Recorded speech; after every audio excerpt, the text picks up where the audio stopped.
സമയം ചെലവ് ചെയ്യല്ലേ. ദുനിയാവിന് വേണ്ടി സമയം നിങ്ങൾ മാറ്റിവെക്കരുത്. ഏത് സമയത്തും ദുനിയാവ് നഷ്ടപ്പെട്ടു പോകാം. ഏത് സമയത്തും ഈ സൂര്യൻ അസ്തമിച്ചു പോകാം. ഏത് സമയത്തും ആകാശത്തിന്റെ താരകങ്ങൾ ഉതിർന്നു വീഴാം.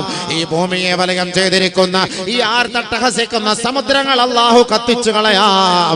ആ സമുദ്രങ്ങളിൽ നിന്ന് തീജ്വാല ഉണ്ടാകും. ഇതെല്ലാം അല്ലാഹു നമ്മളെ പഠിപ്പിക്കുമ്പോ ഈ ദുനിയാവിൽ നിന്ന് ഒരു ദിവസം നീ യാത്രയാകേണ്ടവനാണ് സഹോദരാ. നബിയുനാ റസൂലുള്ളാഹി സ്വല്ലല്ലാഹു അലൈഹി വസല്ലമ തങ്ങൾ പറഞ്ഞില്ലേ, അനാ വസാഅതു കഹാതൈൻ. രണ്ട് വിരലുകൾ ഉയർത്തിപ്പിടിച്ചുകൊണ്ട് അല്ലാഹുവിന്റെ റസൂൽ പറയുകയാണ്, ഞാനും ഈ ഭൗതികമായ ലോകത്തു നിന്നുമുള്ള യാത്ര എന്ന് പറയുന്നത്, അന്ത്യനാളും എന്ന് പറയുന്നത് ഈ രണ്ട് വിരലുകളെ പോലെയാണ്.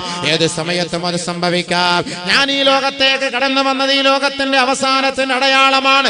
ഈ ലോകത്തിൽ നിന്ന് ഞാൻ വിട പറയുന്നതും ഈ ലോകത്തിന്റെ അവസാനത്തിന്റെ അടയാളമാണെന്ന് അല്ലാഹുവിന്റെ റസൂൽ സല്ലല്ലാഹു അലൈഹി വസല്ലമ തങ്ങൾ പറഞ്ഞുവെങ്കിൽ, എന്റെ ബഹുമാനമുള്ള സഹോദരങ്ങളെ, ആദരവായ റസൂലുള്ളാഹി തങ്ങൾ പറഞ്ഞില്ലയോ, ഈ ദുനിയാവിനെ തിരഞ്ഞെടുക്കരുതേ, ദുനിയാവിനെ തിരഞ്ഞെടുക്കരുതേ. ഇർതഹലത്തെ ദുനിയാ മുദ്ബിറാ വറതഹലത്തിൽ ആഖിറത്തു മുഖ്ബിലാ. ഇന്ന ദുനിയാ ഇർതഹലത്ത്. ഈ ദുനിയാവ് നമ്മിൽ നിന്ന് വിട പറഞ്ഞുകൊണ്ടിരിക്കുകയാണ്. ഓരോ ദിവസം കഴിയുന്തോറും, ഓരോ സമയം കഴിയുന്തോറും ആ സമയം നമുക്ക് മടങ്ങി വരുന്നതല്ല. അതെല്ലാം നമ്മിൽ നിന്ന് വിട പറഞ്ഞു പോകുമെങ്കിൽ ഇർതഹലത്തെ ദുനിയാ മുഖ്ബിലാ ഇർതഹലത്തിൽ ആഖിറത്തു മുഖ്ബിലാ. നമ്മൾ ആഖിറം കണ്ടുകൊണ്ടാണ്, പരലോകം കണ്ടുകൊണ്ടാണ് നമ്മൾ ജീവിക്കുന്നത്. അതുകൊണ്ട് അല്ലാഹുവിന്റെ റസൂലിന്റെ മുത്തായ വാക്കാണ്, ദുനിയാവിന്റെ മക്കളായി നിങ്ങൾ അധപ്പതിച്ചു പോകരുതേ. വലാ തകൂനൂ മിൻ അബ്നാഇ ദുനിയാ ഫകൂനൂ മിൻ അബ്നാഇൽ ആഖിറ. ആഖിറത്തിന്റെ മക്കളാകണേ, ദുനിയാവിന്റെ മക്കളാകരുതേ. കുറെ പണം ഉണ്ടാക്കി, കുറെ സമ്പത്തുണ്ടാക്കി അടിച്ചു പൊളിച്ച് ദുനിയാവിൽ ജീവിക്കുന്നു. അടിച്ചു പൊളിച്ച് ദുനിയാവിൽ ജീവിക്കുന്നു. മരിക്കൂന്നൊരു ചിന്തയേ ഇല്ല. വയസ്സ് 50-ആയി 60-ആയി 70-ആയി ഇനിയും അടുത്തുണ്ടാക്കണം, കാശ് ഉണ്ടാക്കണം, പണം പണം പണം. ഇതന്നെ നമ്മുടെ ചിന്ത, നമ്മുടെ എല്ലാ ചിന്ത. ഒരിക്കലും നമ്മുടെ മനസ്സിൽ മാറൂല. നമുക്കെന്ത് ഉറപ്പുണ്ട്? നബിയുനാ റസൂലുള്ളാഹി തങ്ങൾ പറയുന്നു, അമാറു ഉമ്മത്തി മിനസിത്തീന ഇലാ 70. എന്റെ ഉമ്മത്തികളുടെ വയസ്സ് 60-ന്റെയും 70-ന്റെയും ഇടയിലാണ്. ലോകത്തിന്റെ മുത്തായ ഹബീബായ തങ്ങൾ 70 വയസ്സ് വരെ ജീവിച്ചിരുന്നതേ ഇല്ല. 63 വയസ്സ് വരെ അല്ലാഹുവിന്റെ റസൂൽ ഈ ലോകത്ത് ജീവിച്ചു. ഈ ലോകത്ത് നിന്ന് നമ്മെ വിട പറഞ്ഞു പോയെങ്കിൽ ഹബീബായ തങ്ങൾ പറയുകയാണ്, ഈ ദുനിയാവിലെ എന്റെ സമുദായത്തിന്റെ ആയസ് എന്ന് പറയുന്നത്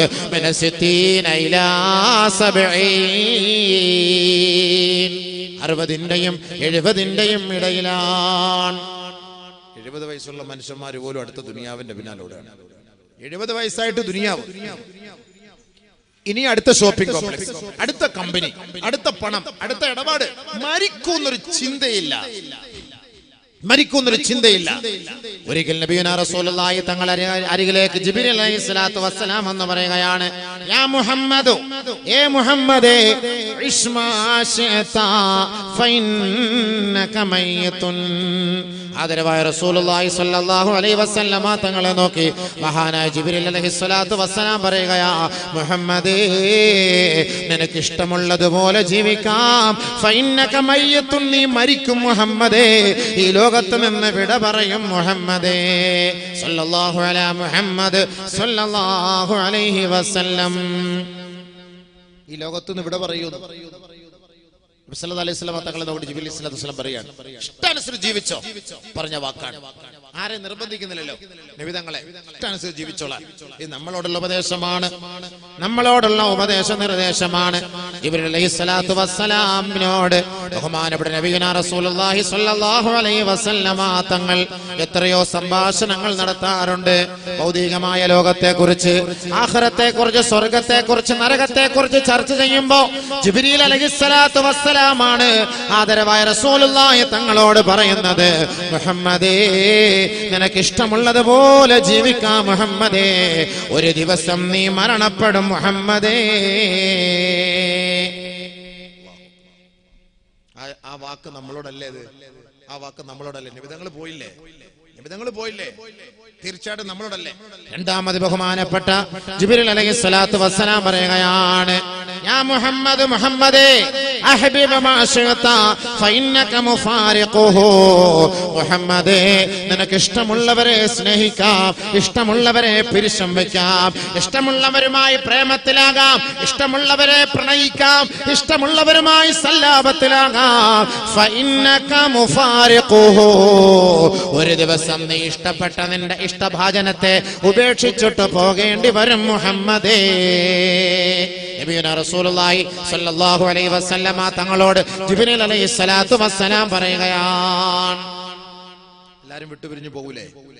നമ്മൾ എത്ര സ്നേഹിച്ച വാപ്പാകട്ടെ, ഉമ്മാകട്ടെ, ഭാര്യയാകട്ടെ, ഭർത്താവാകട്ടെ, മക്കളാകട്ടെ, നമ്മൾ നിലവിളിച്ചത് കൊണ്ട് അല്ലാഹു സുബ്ഹാനഹു വ തആല വീണ്ടും ആ റൂഹ് തിരിച്ചെടുക്കുകയോ? ഇല്ല, തീർച്ചയായിട്ടും ഇല്ല. പോവുക തന്നെ ചെയ്യും, മരണപ്പെടുക തന്നെ ചെയ്യും, ഈ ലോകത്തിന് വിട പറയുക തന്നെ ചെയ്യും. പറഞ്ഞിട്ട് കാര്യമില്ല.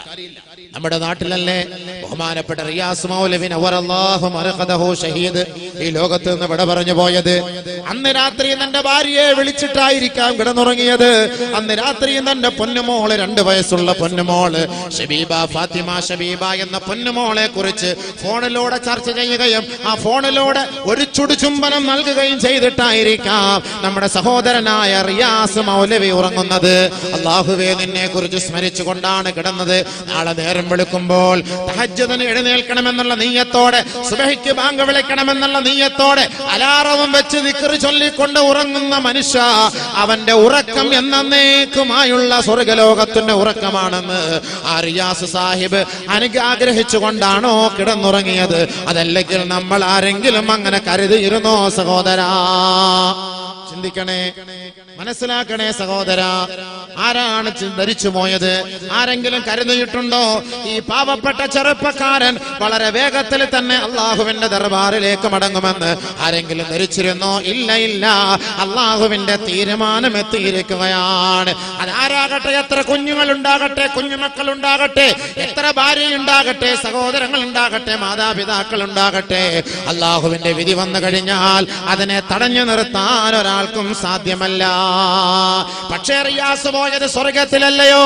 എന്തിനു ഭയപ്പെടണം എന്റെ പൊന്നുപെങ്ങളെ, ദുഃഖിക്കണോ? ഈ പാവപ്പെട്ട വിനീതൻ ആ സഹോദരന്റെ വീട് സന്ദർശിക്കുകയുണ്ടായി.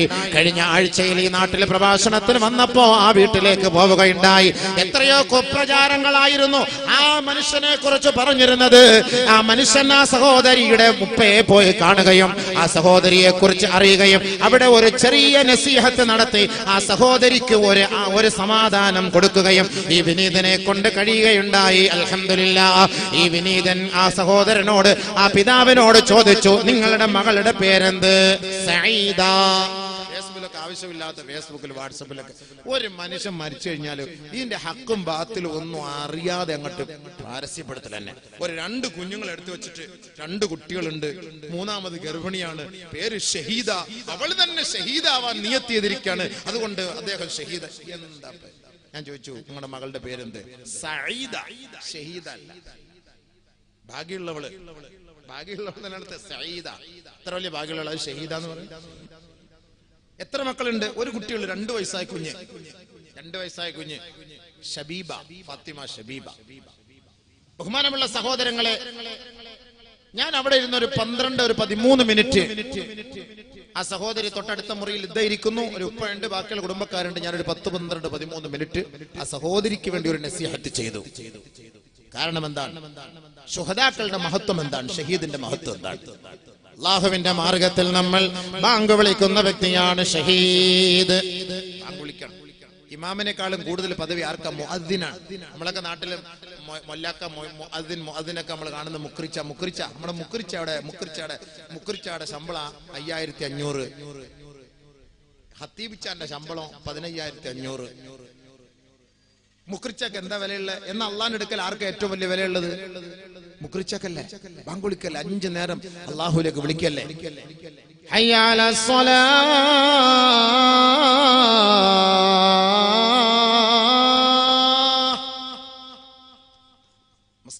നമസ്കാരത്തിലേക്കോ. അപ്പൊ ഹത്തീബ് അടക്കം നമ്മളടക്കം നല്ല ഉറക്കത്തിലായിരിക്കും. ഹയ്യ അലൽ ഫലാഹ്.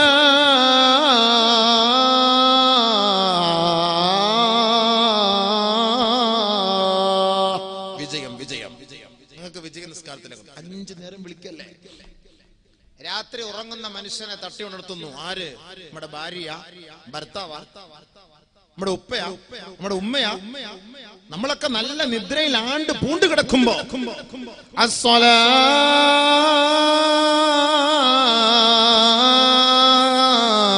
ഖൈറും മിനൻ നൗം. ഉറക്കിനേക്കാൾ ശ്രേഷ്ഠ നമസ്കാരമാണ്. ഉറക്കിനേക്കാൾ ശ്രേഷ്ഠ നമസ്കാരമാണ് സ്വലാത്തു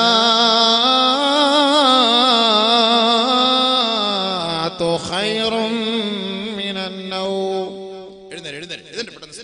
നമസ്കാരത്തിലേക്ക് അള്ളാഹുവിന്റെ മാർഗത്തിൽ വിളിക്കുന്ന ഒരു മനുഷ്യൻ നാളെ അവരുടെ കഴുത്ത് ഉയർന്നു നിൽക്കുമെന്ന് നബിയുനാ ഹബീബുനാ റസൂലുള്ളാഹി സ്വല്ലല്ലാഹു അലൈഹി വസല്ലം.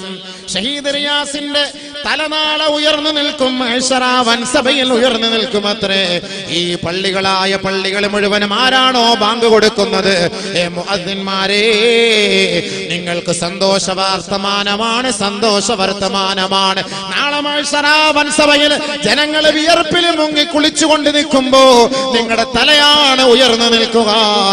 കാരണം ദിനംതോറും 5 പ്രാവശ്യം അള്ളാഹുവിന്റെ ദർബാറിലേക്ക് ജനങ്ങളെ നമസ്കാരത്തിന് വേണ്ടി ക്ഷണിക്കുന്ന ദാഇകളാണ് നിങ്ങൾ. അള്ളാഹുലേക്ക് വിളിക്കുന്ന ദാഇകളല്ലേ? പള്ളിയിൽ കിടന്ന് മരിക്കുന്നു, ഇശാ നമസ്കാരം പൂർത്തിയാക്കി, അന്നത്തെ അള്ളാഹുവിനോടുള്ള ഹക്ക് പൂർത്തിയാക്കി, ഒരു ഖളായുമില്ല, മരിക്കുന്നു.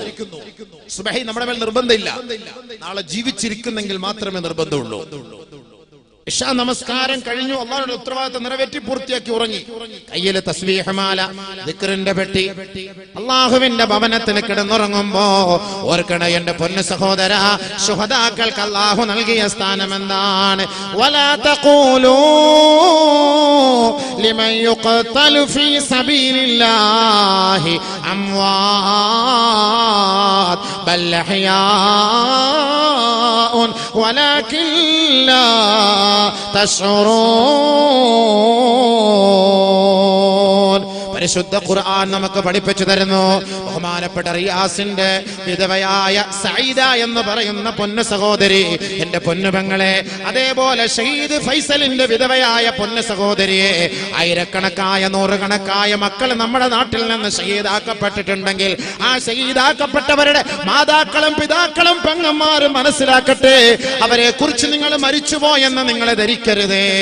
ഇല്ല ഇല്ല, അവർ മരണപ്പെട്ടിട്ടേ ഇല്ല. ബൽ അഹ്യാഉൻ ഇൻദ റബ്ബിഹിം യുർസഖൂൻ. ഈ ഭൂലോകത്ത് എങ്ങനെയാണോ നമ്മൾ ഭക്ഷണം കഴിക്കുന്നത്, വിഭവസമൃദ്ധമായ ഭക്ഷണങ്ങൾ വിളമ്പി വെച്ചുകൊണ്ട് സന്തോഷത്തോടുകൂടി നമ്മൾ കഴിക്കുന്നുവെങ്കിൽ, അള്ളാഹുവിന്റെ മാർഗത്തിൽ വീരമൃത്യു വരിച്ച ശുഹദാക്കളുണ്ടല്ലോ, അള്ളാഹുവിന്റെ കോടതിയിൽ ബർസഖിയായ ജീവിതത്തിൽ ആ സ്വർഗീയ ആരാമത്തിൽ അവർ ഭക്ഷണം കഴിച്ചു കൊണ്ടിരിക്കുകയാണ്. അവർ നന്മസല്ലാപത്തിലാണ്. അവർ മരിച്ചു, അവർ മരണപ്പെട്ടു എന്ന് നിങ്ങൾ പറയരുതേ, നിങ്ങൾ പറയരുതേ.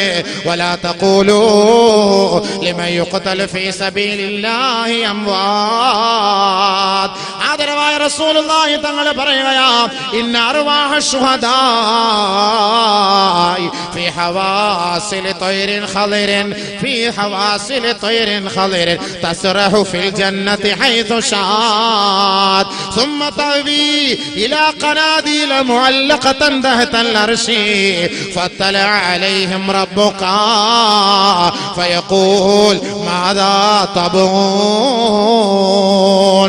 ആദരവായ റസൂലുള്ളാഹി തങ്ങൾ പറയുകയാ, അള്ളാഹുവിന്റെ മാർഗത്തിൽ വീരമൃത്യു വരിച്ച ശുഹദാക്കളെ, ശുഹദാക്കളെ, അള്ളാഹുവിന് വേണ്ടി രക്തം ചിന്തപ്പെട്ടവരെ, നിങ്ങളുടെ ശരീരത്തിന്റെ ഓരോ നാഡീ ഞരമ്പുകൾക്കുള്ളിൽ ഓടിക്കൊണ്ടിരിക്കുന്ന രക്തം അള്ളാഹുവിന്റെ മാർഗത്തിൽ വേണ്ടിയാണ് ഈ ഭൂലോകത്ത് വീണതെങ്കിൽ ഓർക്കണേ. ആദരവായ റസൂലുള്ളാഹി തങ്ങൾ പറയുന്നു, അവരുടെ ആത്മാക്കൾ ഒരു പച്ച പക്ഷിയെ പോലെ, ഒരു പച്ച തത്തയെ പോലെ, പച്ച പക്ഷികളെ പോലെ നാളെ ആഖിറത്തിൽ സ്വർഗത്തിൽ അതിന്റെ പരവതാനയിൽ വിരാജിക്കുകയാണ്, അതിന്റെ പരവതാനയിൽ സന്തോഷിക്കുകയാണ്.